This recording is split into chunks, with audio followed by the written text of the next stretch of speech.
Do I need to say it again? Can I have a motion to resume public session? Dr. Richards, Mr. Potensky, any questions? All in favor? The vote is unanimous. Can we please stand for the pledge?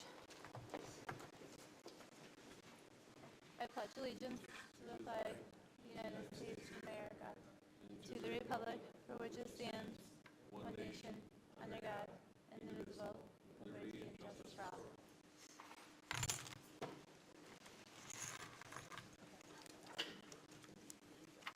All right, it's time for our GC Pride Awards.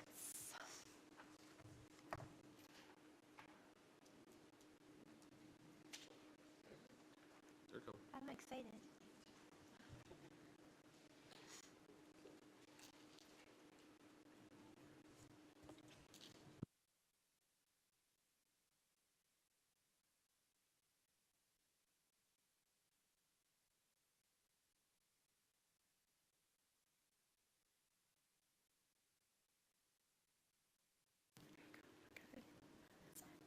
Okay.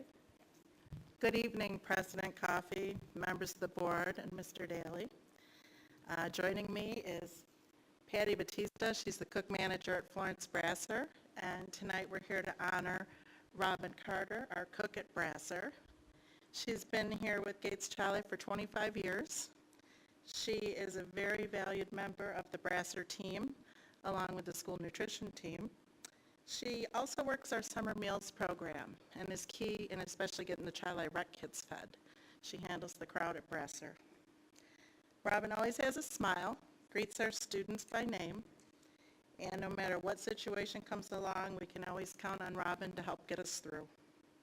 She's always more than willing to help out.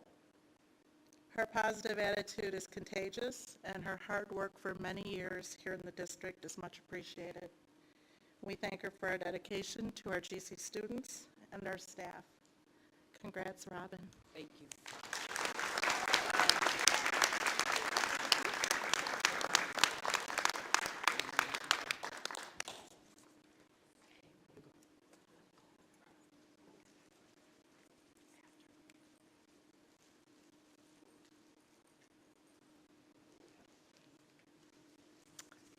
Hi, everyone.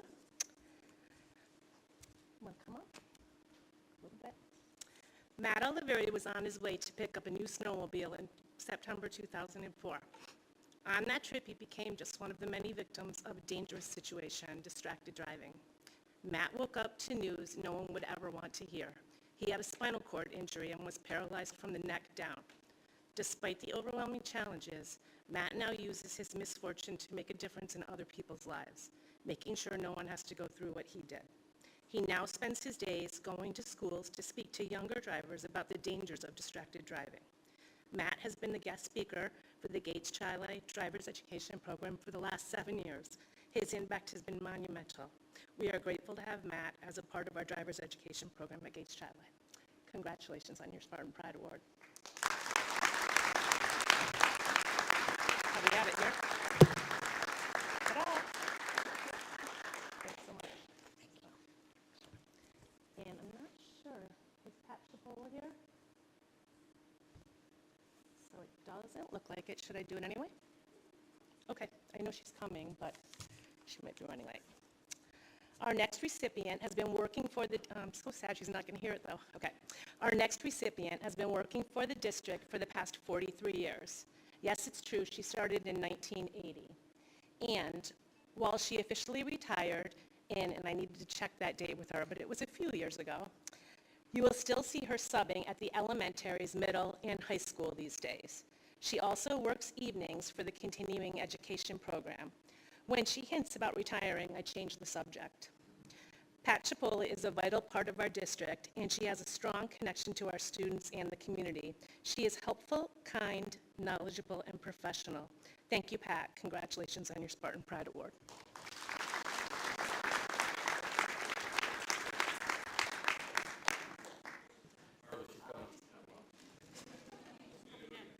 Can I do it again? Do you guys care? Okay.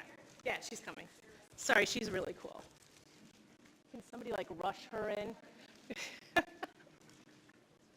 Thanks, Derek.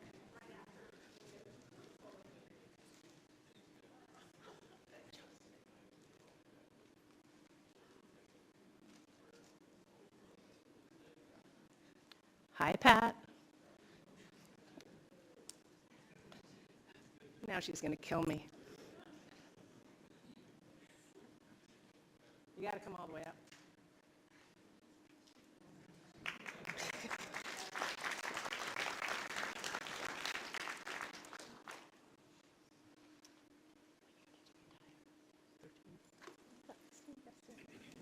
Okay. Yeah, you can take your coat off, and you can take a deep breath. What's going on? You can't read what I wrote. Our next recipient has been working for the district for the past 43 years. Yes, it's true, she started in 1980. And while she officially retired in, what year did you say?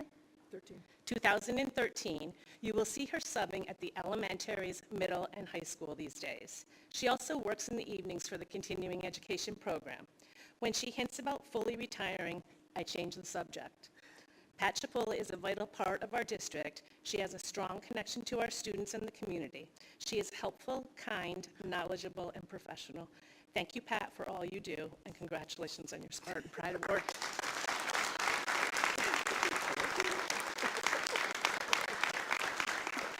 We're going to do a picture in a little bit.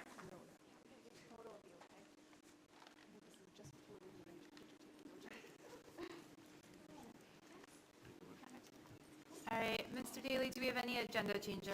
Yeah, we have some additions to personnel. Moving forward to board president's comments. Just take a really quick moment today to welcome you all here. I love seeing you guys all here. I'm so excited to have you.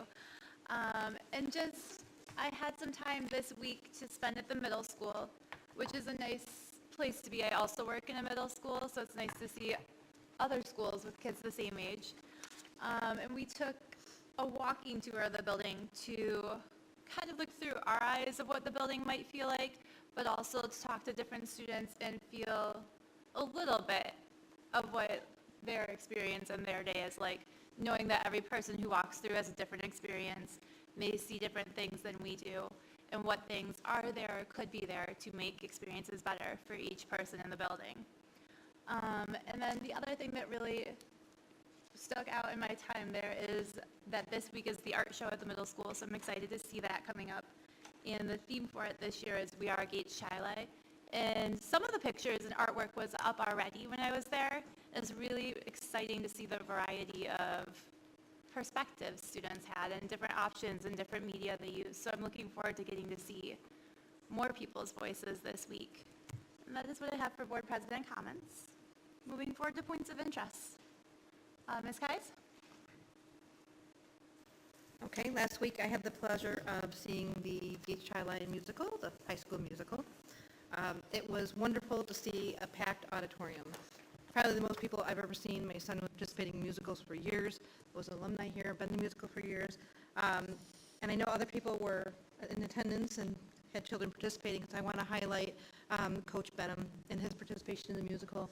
It was so nice to see the athletic component supported in our musical and him supporting the students and the students that came out to support him.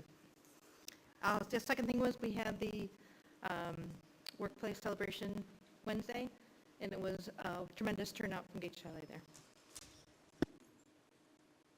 Any other points of interest? Okay. Yeah, go ahead. I also was able to attend the musical on Abbey on Sunday. And besides congratulations to the staff and the students, I think a word of congratulations needs to go out to the parents and guardians. You know, this is very disruptive to a family's life, trying to put on a musical like this. So I know that the parents were supportive. I'm sure the kids at time, you know, we go home, go right to bed. They're so tired. But I thought it was an excellent job done. I was just glad to see so many students involved with it. So again, my congratulations to everybody involved. All right, that moves us forward to reported meetings. Okay. Then moving us forward to visitors' comments. The Gates Chile Central School District Board of Education invites public comment at this time. Please limit your comments to 3 minutes or less. We ask that individuals state their name and address prior to comments and utilize the podium microphone to address the board. Although the board will not respond directly to individual comments at this time, Items brought to the attention of the board may be taken under consideration for future response or action. In order to comply with laws related to confidentiality, we ask that issues related to specific school district personnel or students be brought to the attention of the superintendent of schools privately. The board reserves the right to terminate a speaker's comments if his or her comments are in excess of 3 minutes, are repetitive, or are not appropriate for discussion in an open public forum. Our first comment tonight is Mr. Charles Johnson.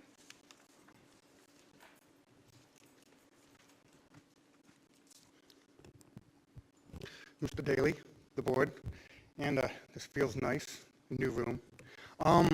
Before I begin with what I wanted to say, I just want to say the last meeting, if we can just, I love seeing all the seats filled.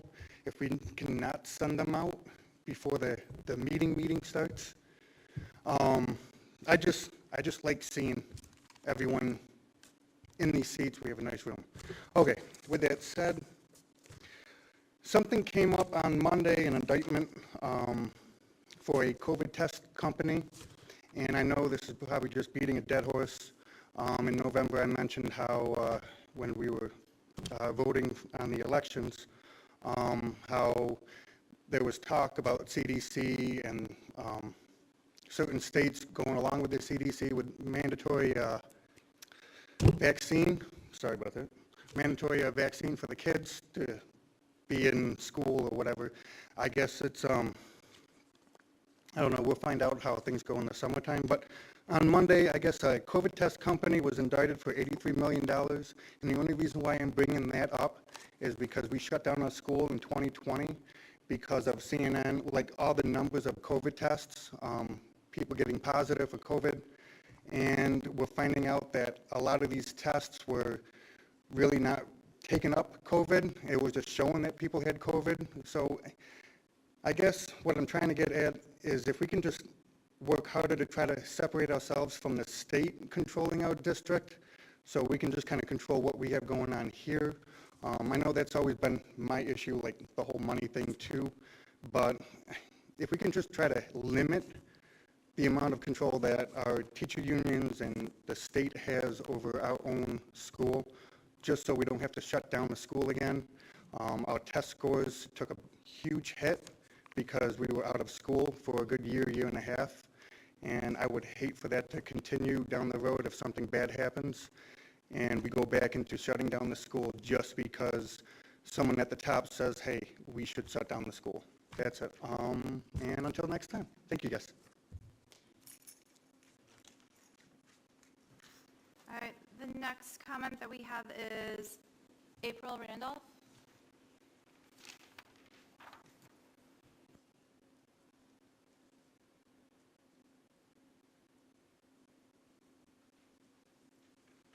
Hello. I wanted to talk a little bit about college fairs. There was an article in Friday night's paper about an HBCU college fair that all of the suburban schools the students were invited to be a part of. It was a 3-day trip that went to Washington, D.C. They went to Howard University, Morgan State University, the Smithsonian, the African American History Museum, the Changing of the Guard at Arlington National Cemetery, and more places. And obviously, they visited HBCUs, which are historically black college and universities, for those who don't know. And so there are myself and a number of parents wondering why our kids were not allowed to go on this trip. I have been in touch with Tanya, who is the person quoted in the article as having organized the trip. She says that Gates was notified about this trip. I know that there was some money put in by school districts and other organizations. So if it was an issue of money, perhaps someone could have let the parents know there would be money, but the other districts either paid in full for their students to attend, or they paid $20 for their students to attend this 3-day trip. So, in fact, that weekend, because my son is interested in an HBCU and is accepted into multiple HBCUs, we were in that same area visiting HBCUs, and I certainly would have sent my son on the bus trip with the 300 other students had we been made aware. So that's one question, is what happened to that? Also, in early March, I emailed Mrs. Vander to ask her if there were buses going to the college fair, the National College Fair that was held at the Riverside Convention Center on March 12th and 13th. One day was a Sunday, the next was a Monday. I had emailed her to ask if we had busloads of kids going to that on the Monday, and the reply was no. And again, it was a 350 school college fair, and our kids weren't represented unless a parent took them. And not everyone has parents who are going to be interested in that or able to do that, or certainly travel to a college fair in another state. So I think it's very important that, I know Gates is largely considered a blue-collar town, but blue-collar kids go to college, and black kids go to college. And I think that, I don't know whose job that is, if there's an office or a position that makes sure that we are on top of these things, but there certainly should be. Also, I contacted Mrs. Vander earlier in the year regarding a couple of scholarships that were on the Rochester Community Foundation scholarship page, where there are several scholarships listed, and there's one in particular for Gates students. There's also one called the Harvey Anderson Scholarship, which is for a Section 5 boy and girl athlete. They're $4,000 each. There's also a runner-up prize of $1,000 for that scholarship. I inquired about that and was told, oh, we weren't aware of that. We didn't nominate anyone for that. So I just really wanted to suggest that there be a position, an office, somebody who's in charge of making sure that these opportunities for our children are not missed in the future. Thank you.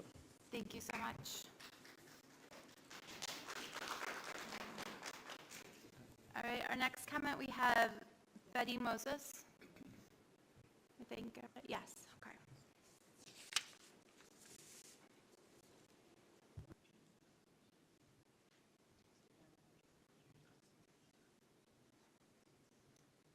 Good evening, everybody. I actually just want to support what she was saying, not to sound redundant, but my third child is getting ready to graduate from Gates. My first one was Charmaine Moses and then Myron Moses. And during that whole time, I too would inquire about HBCUs and the opportunities for our black and brown children or the underrepresented group. And there is hardly next to no communication from your counseling office to actually validate that support. As well as if you walk into your counselor's office and you look at the banners on the wall, you will not see a HBCU represented on the wall. There's programs within the school district, the STEP program and the Hillside program. If it wasn't for an outside resource, a professional friend of mine who was aware of the programs in other districts, I would not have known about those opportunities in Gates Chili to actually integrate my children in them. So yes, black, brown, underrepresented populations within the district, and my husband and I have lived out here since '97, the information is not conveyed, it is not shown. Also, at the information meetings that you hold all the time in the library, and when it comes down to scholarships and information, it's always from the counselor, and Mrs. Vander has been all my children's counselor, is that no, we were not aware of this, no one told us, oh, we tried. A tried is a failed attempt. And if we want to succeed, we have to do better. This community out here is very, very much diverse. Diversity has improved since '97, because when we moved out here, there was only 483 minorities, and 3 of them were school employees, one being Mrs. Killings, another one being a teacher that was out on disability, I remember that, and someone else within the Walt Disney in food service. So though diversity has improved, it has not improved enough where you're actually looking out for the brown and black and the underrepresented population. Thank you. We had one more comment that did come in after the start of our meeting. So typically, we would ask to communicate via email or ask to come to the next meeting. Okay, thank you.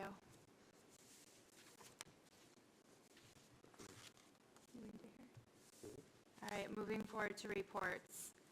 We have the recognition of the Gates Chili High School varsity cheerleading team.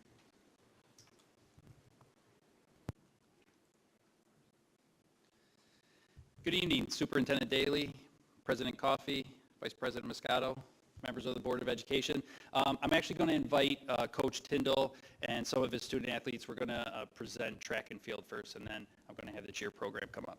So if they could please come to the podium.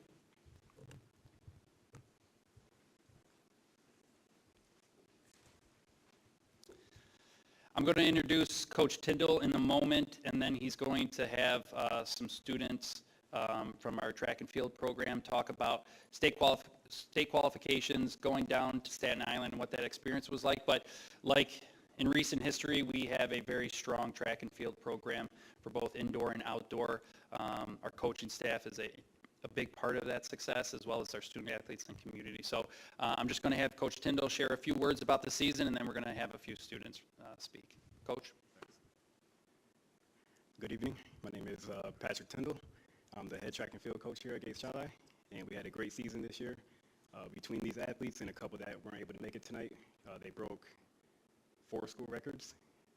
This group made it to the state championship in the 3,000 meter, the race walk, and the 4x2 relay. And all 3 events that were ran down there were school records. And just a great season, great example of hardworking student athletes here. And Kyra Pellegrino, our senior, come on up. She just wanted to share a couple words about the season. And I'll throw in there, she is going to Siena College this year to run Division I track. Hi everyone, my name is Kyra Pellegrino. I'm a senior from Gates Charlie. I've been on the indoor track team for 6 years now, and this is my second trip to the state meet.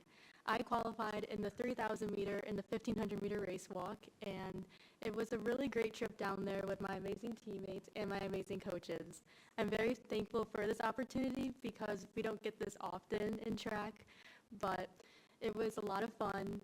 And it was so cool doing 2 events down there instead of 1 because it was just like I was kept like going and doing a lot of things down there. So yeah, I couldn't do it without my teammates and my coach and my friends and family. Thank you so much for your time.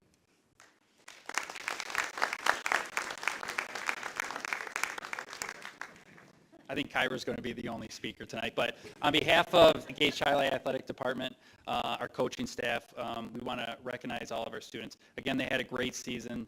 It's always great to send our state qualifiers down to Staten Island. It's a special place with a lot of history, and it's great to see Gates Charlie running that track. So congratulations, guys. And looking forward to outdoor, which we're already in.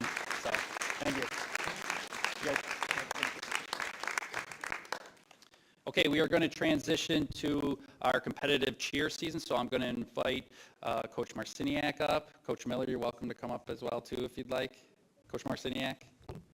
And then I'll have the girls file in behind. As you can see, they're wearing some of our Gates Charlie gear. This was a historic year for our cheer pro. Here, girls, come on back here. It was a historic season for our cheer program. This was, in school history, the first time we've sent a cheer program to the state competition, with competitive cheer being a new sport, one of the newer sports in New York State. We're really excited about this team and this program, the way they've grown. We hosted this year fall Section 5 sectionals, winter sectionals. We host our showdown, we host counties. I've learned a lot about competitive cheer in the last 7 years. And our program's great, and our coaching staff is strong, and they've gotten stronger over the years as well, too. And the results you see on the mat every day. And so what I'm going to do, I'll transition to Coach Marciniak. She's going to speak about the season a little bit, and then we're going to have some students speak as well, too. Coach? I would like to start by thanking the Board of Education for inviting us here tonight. I would also like to thank the staff, students, Dr. Irving, all of our athletes, parents, and my mom for their unwavering support. This season, our team placed second at the Upstate Spirit Championship, first place at the Victor Cheer Classic and Spencerport Showdown, third place at the Monroe County Championships, and second place at sectionals, which was the first time Gates Charlie advanced to the New York State Championships. The whole school community rallied around our team. From the amazing send-off to the shuttle bus, our team felt the love and support as we departed for states. The championship itself was incredible, and not only did our team make history by qualifying for states, they advanced to the finals where they placed 5th in New York State for Division I Small. Having the opportunity to compete at this level was a phenomenal experience, and I am beyond proud of this team this year. I would now like to invite two of our seniors to say a few words about our season.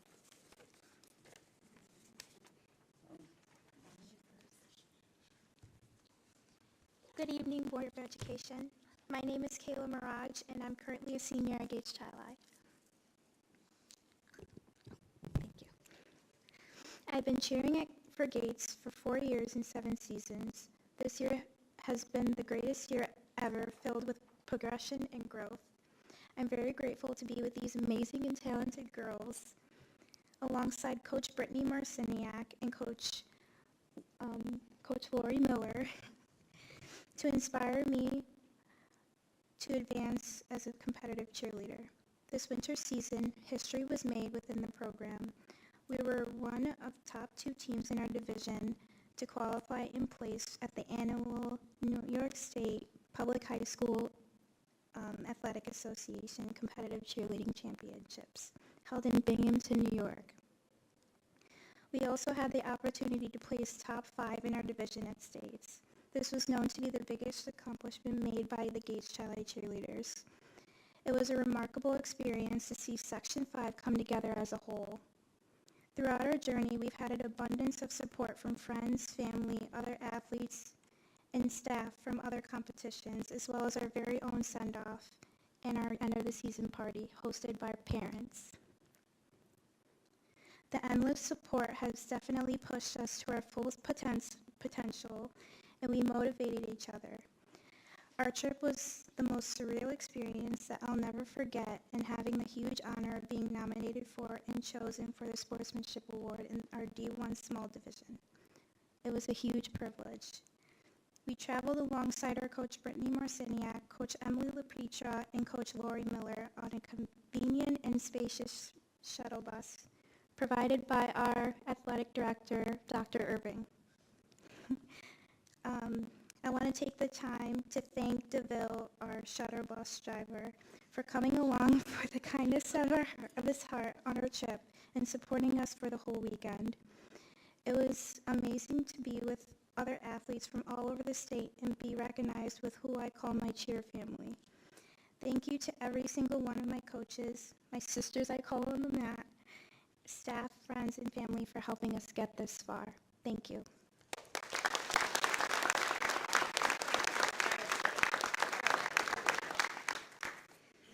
Hello, everyone.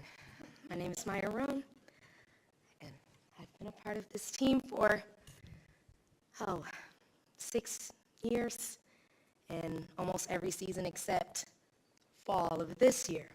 And just to see, like, from the outside looking in, them progressing and winning and doing all this stuff that we weren't doing before, I had to come back, okay?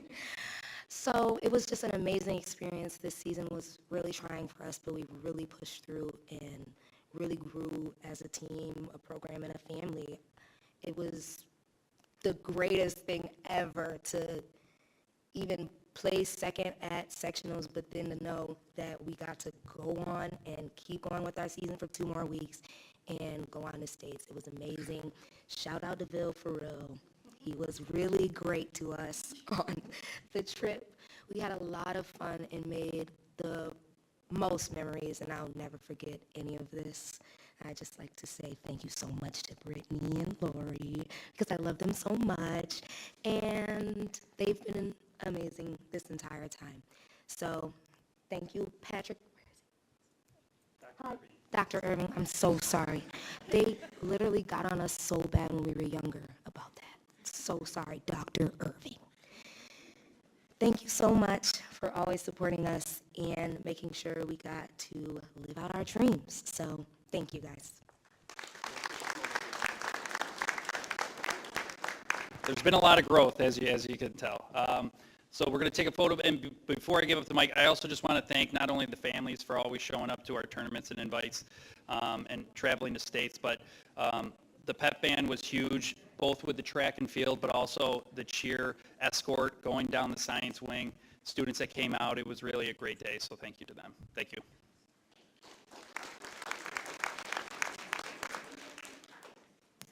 Girls, real quick, I just want to say too, I don't know, I'll let them finish their picture first. Girls, I just want to say, many of you may know that my 7th grade daughter is unmodified, and you all are I'm going to cry. You all are an inspiration to her and her peers as the older girls and what they strive to be. So thank you very much for that. We have a great future of the program, too, because of you. So thank you.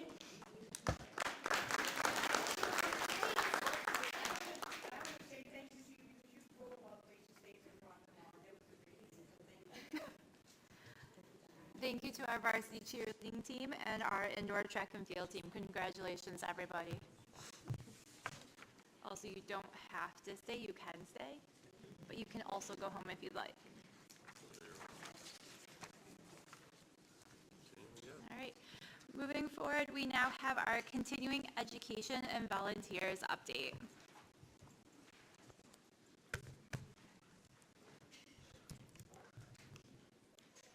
So just forward.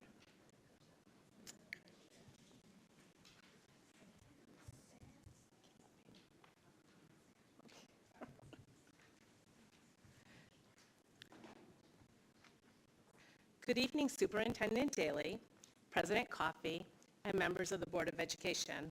My name's Marla Chavallo. I'm the Director of Continuing Education here at Gates Chili, and tonight I'll be reporting on continuing education, driver's education, community use of the Spartan Fieldhouse, volunteers, and facility rentals. Let's begin with the continuing education program. There's lots of people who make these programs happen. Josie Argento, who joins us tonight, is the daytime receptionist, clerk typist. Josie, wave. Derek Iacono is the aquatic program coordinator and fieldhouse supervisor. You're going to hear a lot about him tonight. He's right here, hiding behind me.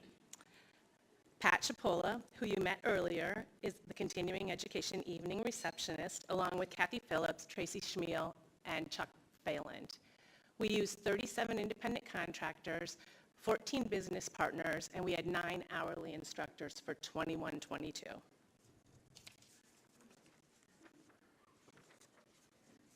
As you know, we offer community programming all year long, with brochures mailed to district residents in the summer, fall, winter, and spring. In 2021-22, fall was our strongest attended session, with 343 individuals attending classes. However, winter was our most profitable. Our popular programs include, for kids, our culinary programs. These photos are from our pie making class, our holiday cooking classes, and our adult and me cooking program. Also popular, our Spanish club, Spanish for the elementary wrestling, Run Monday, and kids golf. Popular for adults were our pickleball program, our driving classes, our notary, become a notary class, and all of our different yoga offerings. In 2021, we introduced our wildly popular community concert band, who performed twice last year. They performed a holiday concert at the Chili Community Center, and they performed when we opened the Performing Arts Center. They are actually scheduled to perform again on Thursday, April 13th, which is sooner than you think. And finally, our winemaking program. Adults love our winemaking program. Cheers. Highlights, some of our highlights include, we permit tested 102 students. If you don't already know that, we can take care of the permit test for you so you can save time at DMV. This is something our students can do at the age of 15. They don't need to wait till they're 16, and then they're all ready when they go to DMV when they're 16. And that's something that all of you guys can also take part in. We provided the registration for the PSAT test, and 62 students took advantage of that. We had 59 individuals attend our Monroe County Passport Program, and we applied and received a community partner grant from Walmart, which we used for student safety, or in the amount of $2,000, and we used those for student safety programs. We work regularly with the Monroe County Continuing Education Directors from Churchville, Spencerport, Brighton, Rush Henrietta, Honeoye Falls, Lima, West Irondequoit, and Webster. And both Derek and I are active members of G3. along with Chief Long and Angelina Pound, and I'm on the advisory board for the Friends of Gates Recreation. Our grand totals, here are the grand totals for 21-22 for the continuing education program. As you can see, we enrolled 345, or we offered 345 learning opportunities, and we enrolled 1,223 individuals. We had a net profit of $14,375. Next up, we'll talk about the driver's education program. I'll begin with who we are. There are currently 3 instructors, Mr. Dan Goodwin, who is an earth science teacher at Holly Central School District and has taught here since 2002. Mr. John Del Vecchio, who is a business teacher at Rush Henrietta High School, and he's taught here since 2003. And Mr. Roger Brown, who has been teaching here since 2016, but he actually did teach here when driver's ed was a part of the daytime curriculum, and he was a full-time instructor from 1976 to 1980. And here's a fun fact, he actually was my husband's driver's ed instructor. Mr. Andy Porter is the head mechanic, and he and the district mechanics make sure our car is in tip-top shape. And we utilize 3 guest speakers for our program. Mr. Matt Oliveri, who you met earlier, Ms. Erica Despard, who is our school resource officer. She speaks at our parents' meeting when the parents are together with the students. And this is our newest guest speaker, Ms. Marianne, and I'm not going to say her name, but it's Angelillo, who shares the tragic story of her son Matt's death in an alcohol-related accident his senior year of high school.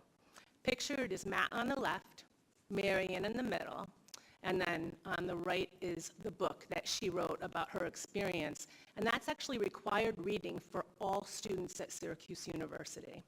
And upon completion, they write back to Marianne and tell her how they felt about what they read.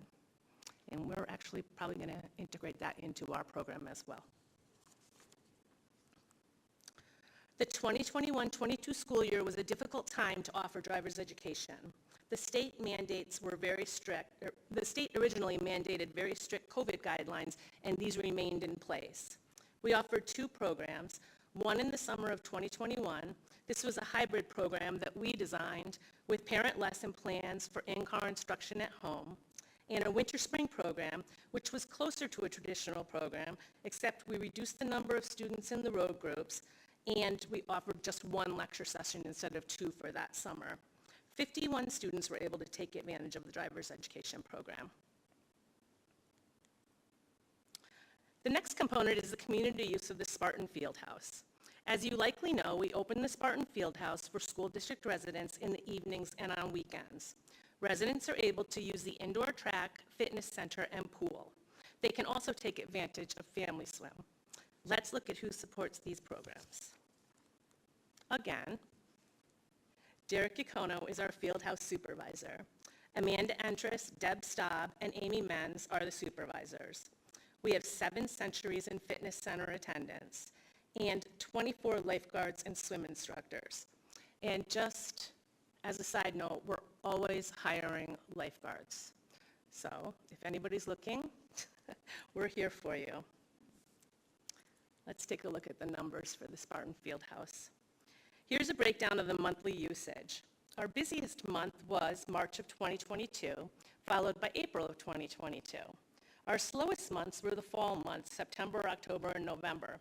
This is super uncommon for us.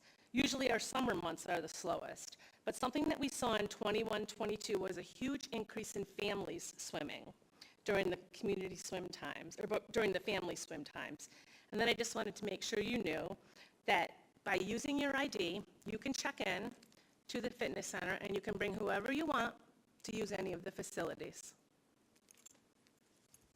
It's open not just to you guys, but to all of our staff. Here are the totals. So our fitness center had 4,656 visitors. Our track had 533, and our pool had 1,527. And our pool number is really, that's a number that's risen for us, and we're pretty excited about that. Overall, we had 6,716 district residents and families use the Spartan Fieldhouse. Next up, volunteers. The volunteer program. There are two types of volunteers being screened at the district. One-time event volunteers. These are parents or grandparents or family members who want to join our students on a field trip or attend a classroom event. And the other are traditional volunteers. These are individuals who help us on a regular basis by providing a service or that have an area of expertise to share with our students. As you know, in 2021, we cleared the approval list and revamped the process, making it a two-step process. In the past year, we have doubled the number of Raptor-approved volunteers. We currently have 1,359 approved school district volunteers. However, we continue to struggle to get volunteers to complete the second part of the process. And the problem with that is that this is the way that we share the information with the sites so that it remains confidential. 59% of our district volunteers have successfully completed both parts of the process. Moving forward, we will look for ways to improve the process while continuing to help our new teachers, support staff, and administrators understand and utilize the system successfully. And finally, facility rentals. Again, Mr. Iacono oversees the facility rentals for the district, which includes the rentals of the high school, middle school, all of the elementaries, the fields, the stadium, and the outdoor track. Is that everything? Okay. And let me tell you, it's a huge undertaking. He utilizes Master Library to do that, and that's something that we just recently introduced and we've been working through, but we have it going pretty well now. And he uses the Yellow Jackets event staff, the same ones that are used for the athletic events. We use about 10 of those individuals on a regular basis. We have access, we could use all of them, but he uses about 10 of them. And then we really do need to say thank you to the security staff and the custodial staff who we're constantly working with. In 2022, using the master library system, Derek processed over 5,366 requests. So there's a couple things, and that's an average of 14 events per day. There's a couple things I want you to keep in mind when you're looking at the facility rental data. One is that this is based on a 12-month calendar, not a 10-month calendar. So a lot of the things that we report on are 10-month programs. This is 12-month, almost 365 days a year. And the second thing is, when you're looking at that number, 5,366 requests, those are requests that do not occur during the regular school day. So they're not requests between the hours of 7 a.m. and 3 p.m. They're all of the things that happen after those times. So in my department, we make jokes that everybody thinks the school day ends at 3 o'clock, but we're all hanging around after that. So let's see.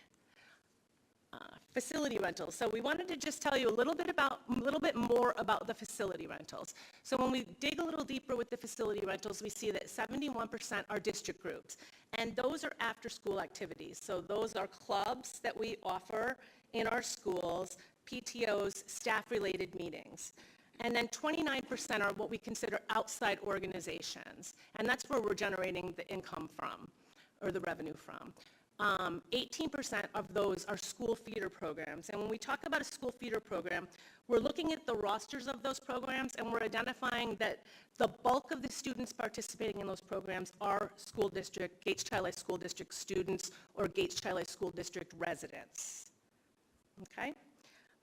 Those groups pay lower fee rates due to the status. So that's 18%. The other 11% are pure outside groups. They are not connected to the district. We call them non-GC rentals. And these groups pay full or nonprofit rates based on whether or not they're a 501c3. In 2022, we invoiced just over $26,300. On conference day on March 10th, during his opening remarks, Superintendent Daley stated, "A strong school community is one where everyone feels a sense of belonging." I hope you agree this is a very fitting motto for our community programs. This concludes my report tonight. I thank you for allowing me to present, and I'd be happy to take any of your questions in the dark, apparently. This was happening to me last night. Yeah, I had to push the buttons.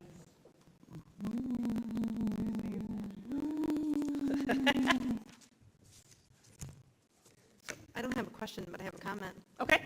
So this past fall, a friend reached out to me and said, I have a son who wants to do a cooking class, but wants to do something that's older and more advanced. And we reached out to Mrs. Shafalo and said, this is something that's brought up. Within a couple weeks, she had a class put together in time for the holidays where the kids came in, and there was a picture in the beginning there, and they made pies for Thanksgiving. And I know my son was super proud that pie didn't make it to Thanksgiving, and it was the best pumpkin pie we've ever had. It was fantastic. It was a great program. So anyone who has questions or suggestions, they move quickly on them. Yes, please. Anybody else? Thank you so much. Thank you. All right, moving on to our budget updates.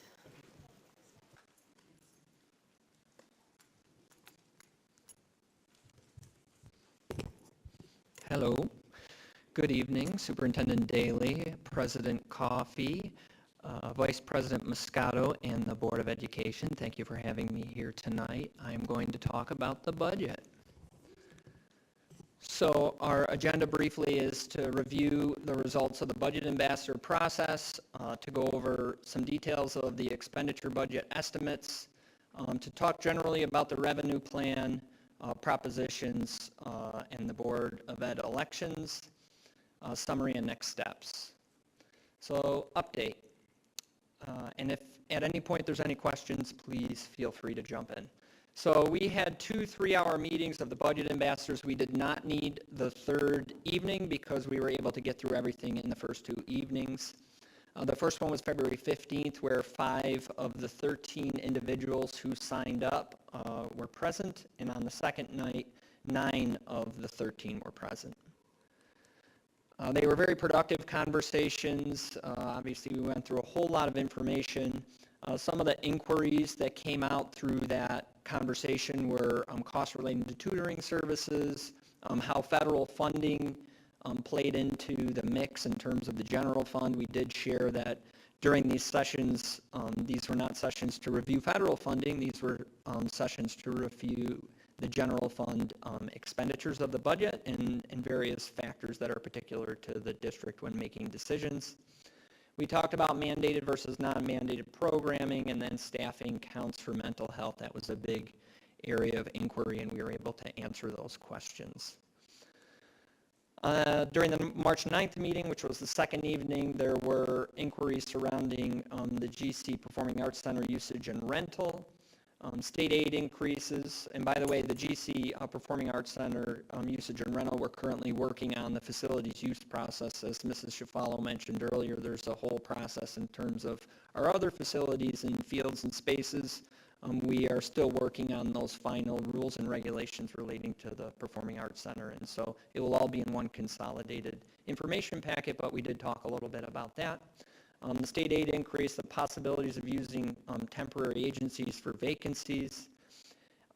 We talked about veteran staff and their knowledge, noting that a number of people could potentially be retiring over the next 3 to 5 years just based on their age and years of service. And then some inquiries surrounding district laptops and what that process is. So at the end of the budget ambassador process, we ask all of the participants to complete a survey. Of the participants, 5 completed the survey. The average time to complete the survey, although some people may have left their screen up for a period of time, was 58 minutes. So it does take some time and effort. Luckily, we were able to get 5 responses. the first two questions on the survey, other than sharing, a little bit about yourself, is to rate the overall experience on a scale of 1 to 5, with 5 being the best. The average score in that area was a 4.2. And then please rate the presenter's knowledge and ability to provide clarification and context. The average there was 4.8. We feel pretty good about those averages. Obviously, we'll continue to look for ways to improve. If you look in front of you right now, you do have those results, the full results, along with all of the commentary that was provided. We use that commentary as we go into next year's budget and ambassador process, assuming we're still going to have that process. It's something that the board would like, and the Finance Facility and Audit Committee recommend we continue that process going into next year. And we do use this feedback, Mr. Daly and I, to help us inform how we move into budget ambassadors in the following year. So some of the key takeaways are up there. I'll give you a minute to reflect on those and ask any questions if you have them, and then we'll move on. But again, overall, very productive conversations, very interactive.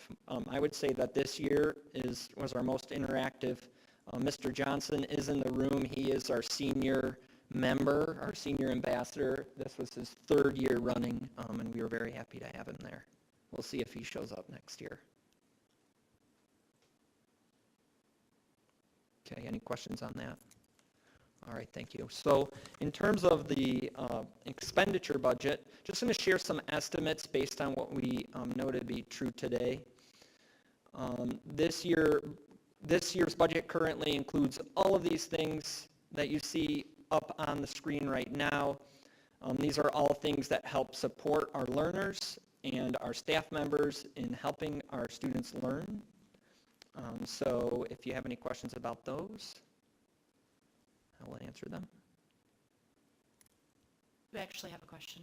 Yes. It's been raised to me, and I think Ms. Kais as well, that there's a question of if the RBTL Arts Partners program is going to continue and if that is in this year's budget.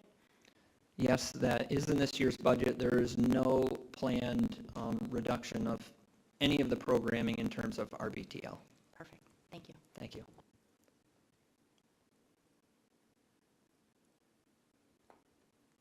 Okay. So moving on to the numbers, again, we have a modified zero-based budget. I know I've been over this at a number of board meetings now. It's a no-frills budget.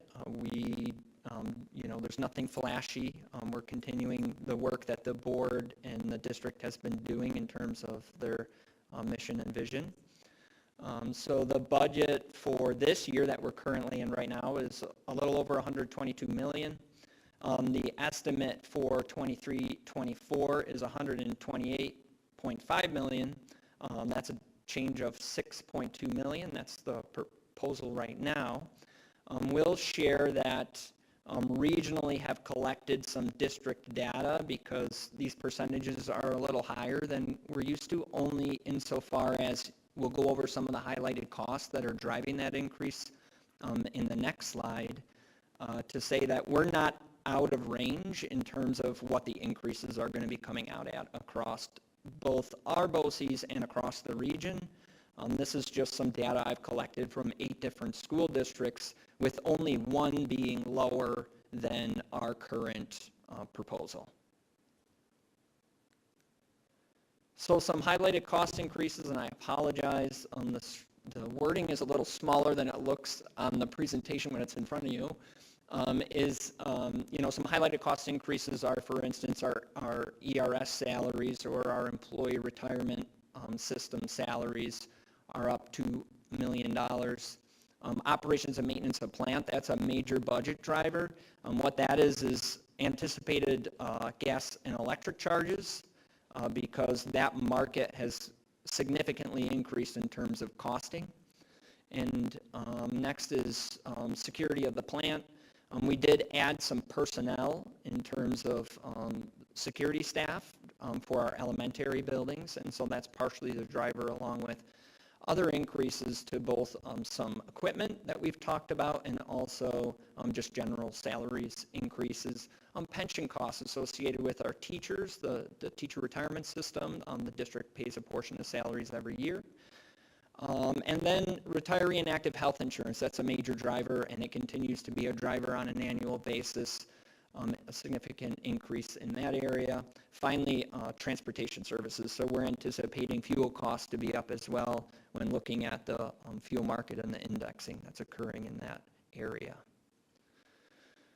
So those are some budget drivers, 6.9 million. That's our major driver. Obviously, that doesn't match up with the budget increase. We are making some slight reductions in areas, but no reduction in instructional programming. Administratively, let me back up one step. We break our budget into 3 parts. That's one of the things we have to do under New York State rules and regulations. And so the 3 parts are the administrative, the program or instructional program component, and then the capital component. And so we typically break the budget down this way. I will put this up on the screen now, and if there's any questions about any of the budgetary lines, I have some detail there about what's incorporated in the increase, and so it's up there on the screen right now. Any questions about the administrative budget? Okay. One thing I do want to point out that we've gone over at the Finance Facility and Audit Committee is the furniture replacement plan. The district has had no furniture replacement plan for a number of years. And so we're looking at how can we both build in a furniture replacement plan and how can we distribute furniture equitably across the district. And so we've been working diligently on that. And so there is a slight increase in funding for furniture for classrooms. This is the instructional program. A lot of the salary increases that you'll see up here, there's a note next to them that says allocation of salaries to proper codes. So it's interesting in terms of how school budgets work in that every building has specific codes to every individual. And so when staff members move into different buildings across the district because our programming needs require them to do so, then we have to make adjustments to the budget. And so it's kind of hard to ascertain year to year when looking at the number of staff that we have, exactly how that shakeout is. And so for us, the shakeout there is about $2.8 million increase in terms of both materials, supplies, and equipment and instructional staffing. And that's what you see up on the screen right now. So finally, the capital component. I know that we talked about one of the main drivers, and that's in the operations and maintenance area. You can see that $1.7 million increase right up top. We have a reduction in debt service, which is our principal and interest payments for the buildings that we have, so kind of like our mortgage payments for the work that we do. There's a decrease in that budgetary line. However, our aid is going down at a larger proportion than our debt service, so we're actually not in a scenario where kind of it's net neutral or net positive. It's actually net negative. And then some other smaller items. And remember, this is specific to the capital component, which is the things that are needed to run our facilities and operations. Okay, so in terms of the 3-part budget, our percentages are fairly similar to last year in terms of our breakdown, and they do compare pretty closely to statewide averages. So our largest component is obviously the instructional program total. In terms of the per dollar breakout for expenses, as you know, we're a people business. We spend most of our money on staffing. And then from there, you see the breakdown of other areas where we utilize our funds.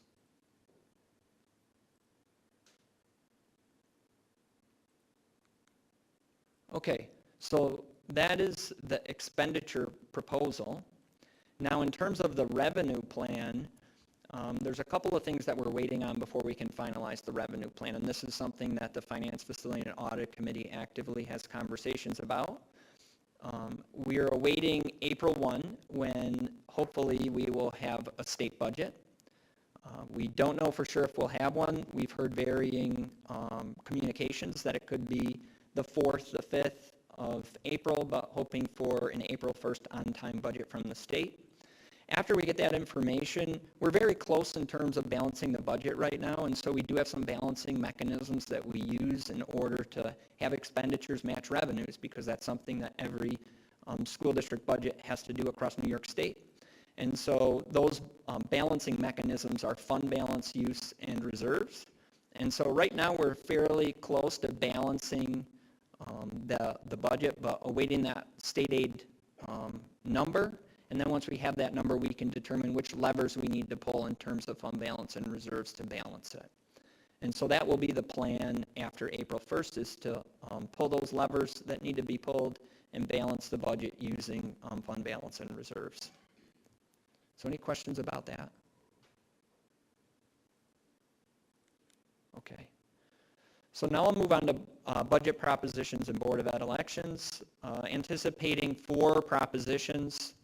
An expenditure budget proposition, bus purchase that we've been over at a prior board meeting, capital reserve creation that we've also discussed in the amount of $15 million, and then student representative or student ex officio to the Board of Education. We do have to send out publications with our propositions. The first one goes out in the next couple of days. Mrs. Brown has been working tirelessly at that, so thank you, Mrs. Brown, for that. And those will be going out for publication over the next couple of days. Any questions about propositions? Board of Education elections, 4 seats available. They're listed up there. 3 of them are 3-term and 1 is a 1-year term. Petitions are due to the district clerk by Monday, April 17th at 5 p.m.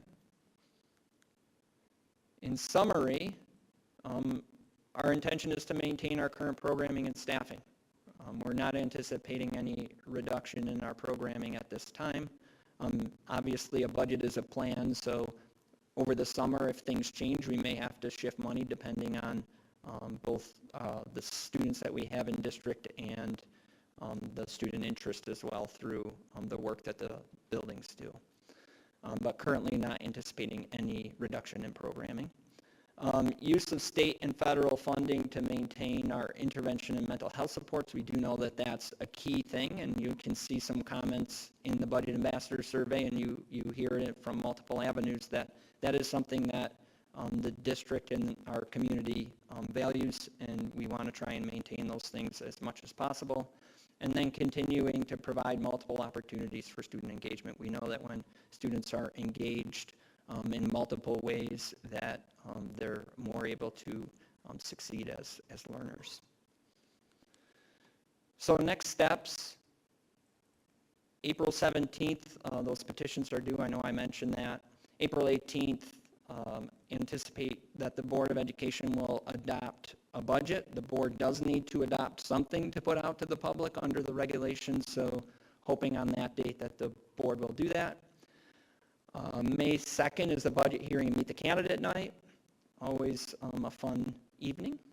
And then May 16th is the annual budget vote and Board of Education election. So we're coming to the back end. We started in October, and we're coming to the back end of the race. So it's been a great process, and the involvement by everyone top to bottom has been fantastic.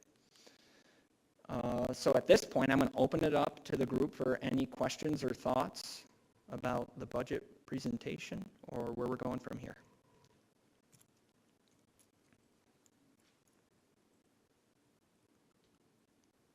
Going once, going twice.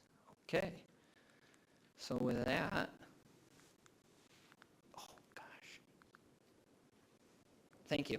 Well, it was a thank you slide. Now it's back. Thank you. Whatever. might now Thank you so much. You might now want to move too far, though. That's true. Okay. Moving forward, we now have finance, facilities, and audit update. All right, thank you. So the Finance, Facility, and Audit Committee met on March 13th, talked about the purchasing manual and shared some updates. Thanked District Treasurer Sally Sanford for all of the work she and her team have been doing to both create and update that on an annual basis. Talked about the conference reimbursement forms and some of the changes that have been made to that form for the benefit of anybody who's using those forms. Insurance reserve, talked a little bit about that and how we want to make sure to establish an insurance reserve. Under the law, the Board of Education has to create an insurance reserve, and so that is one of the things on the agenda tonight. Talked about the budget, talked about cell phone reimbursement policy and how we're going to be looking at that policy and all of the internal procedures related to it. Talked a little bit about federal funding and the status of the federal funding requests and approvals that are still needed.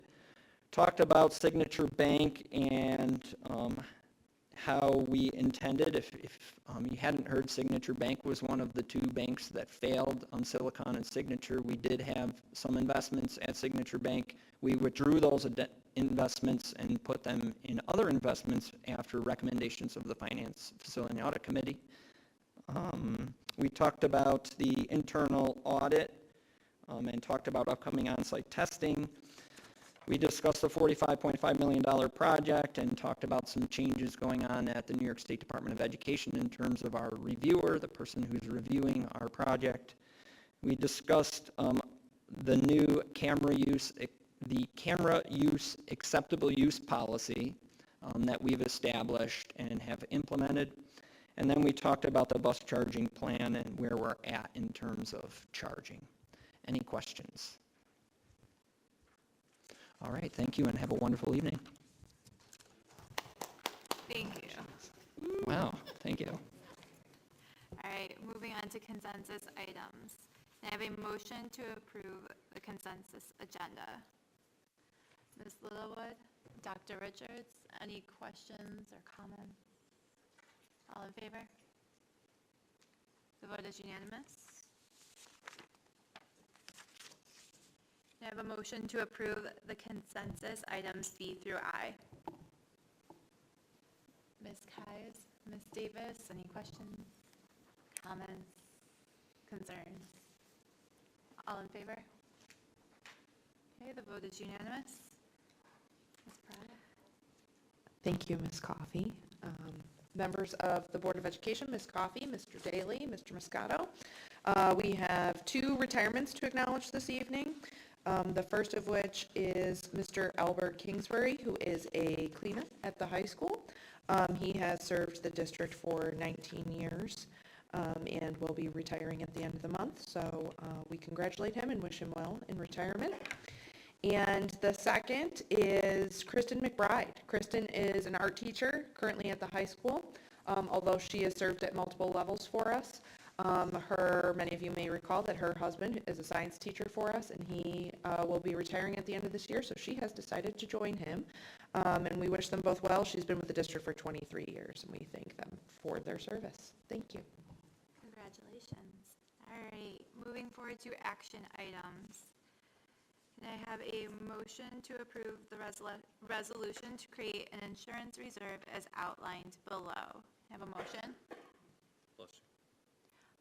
Mr. Long, Dr. Richards, any questions? Okay. All in favor? The vote is unanimous. Okay, moving on to action item B.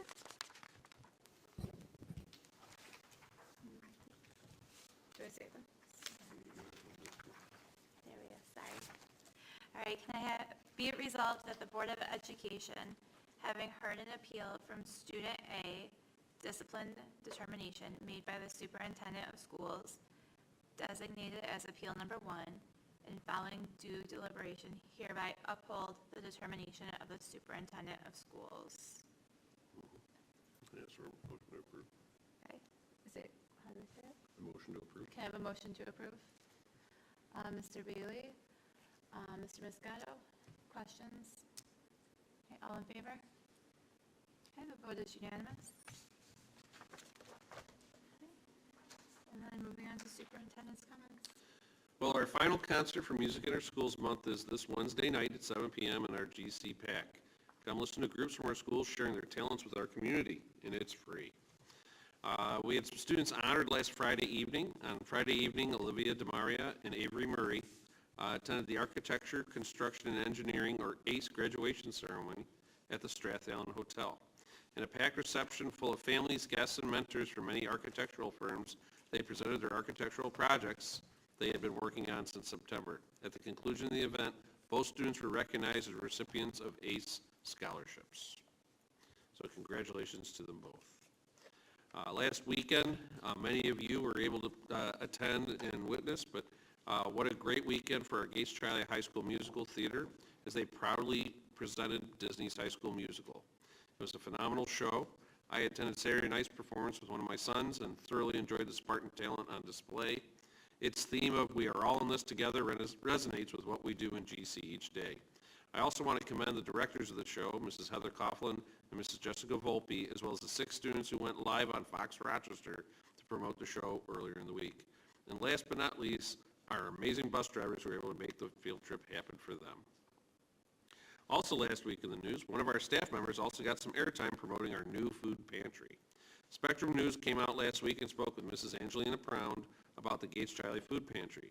They discussed the great need we're seeing in our community and throughout the region, and that we have been able to help nearly 50 families since January. To watch that story, you can go to our homepage and click under What's New at Gates Charlie. And a reminder that our Gates Charlie Food Pantry is open every Wednesday from 3 to 4:30. Families should come to door 1 at the high school. This Friday, we are hosting the 14th Rock to Change Student Summit on race in the Gates Charlie Fieldhouse. Our high school students, along with students from Holly and School of the Arts, have been planning to co-host this day for months. The theme is Deconstructing Tolerance, Rebuilding Understanding. This student-led leadership conference is a great opportunity and builds on the already great equity work we are doing here in Gates Charlie. As spoken about earlier, come out to the middle school this Thursday, March 30th, for the annual art show from 4 to 7. Come see the outstanding talent of our middle school Spartans. There will also be featured artwork by some of our elementary students, including projects of the We Are Gates Charlie art collaboration. Last week on Wednesday night, we were crowned 3-peat winners of the 2023 Democrat and Chronicle Top Workplace Ceremony. Gates Charlie was ranked number 5 in the large company category for the 2nd straight year. We also received the DEI award for the 3rd straight year, and new this year, we were awarded the Spirit Award for showing the most spirit at the ceremony. Mrs. Petrosino was more than glad to accept that and make sure that she got that award. Kudos to the more than 500 staff members who took the Top Workplace Survey this fall. Their feedback earned us this award, and we could not be more proud of these honors. And a reminder, as Dr. Ball referred to earlier, the district has begun accepting petitions for Board of Education candidates with 4 seats open. They are due no later than Monday, April 17th, 2023 at 5 p.m. Anyone interested, please contact at the admin building, Mrs. Brown. And for those of you that like to live on the edge, the Gates Charlie Education Foundation will be hosting a bingo night on Friday, April 14th at 7 p.m. in the high school field house. This is a great fundraiser to help provide scholarships and grants to further the mission and vision of Gates Charlie. And last but not least, an important note for our families and community, graduation this year was confirmed this week to be Thursday, June 22nd at 5 p.m. in the high school field house. We'll also live stream it in our Performing Arts Center for those that want to sit in there or prefer air conditioning. So that is my report, Mrs. Coffey. Thank you, sir.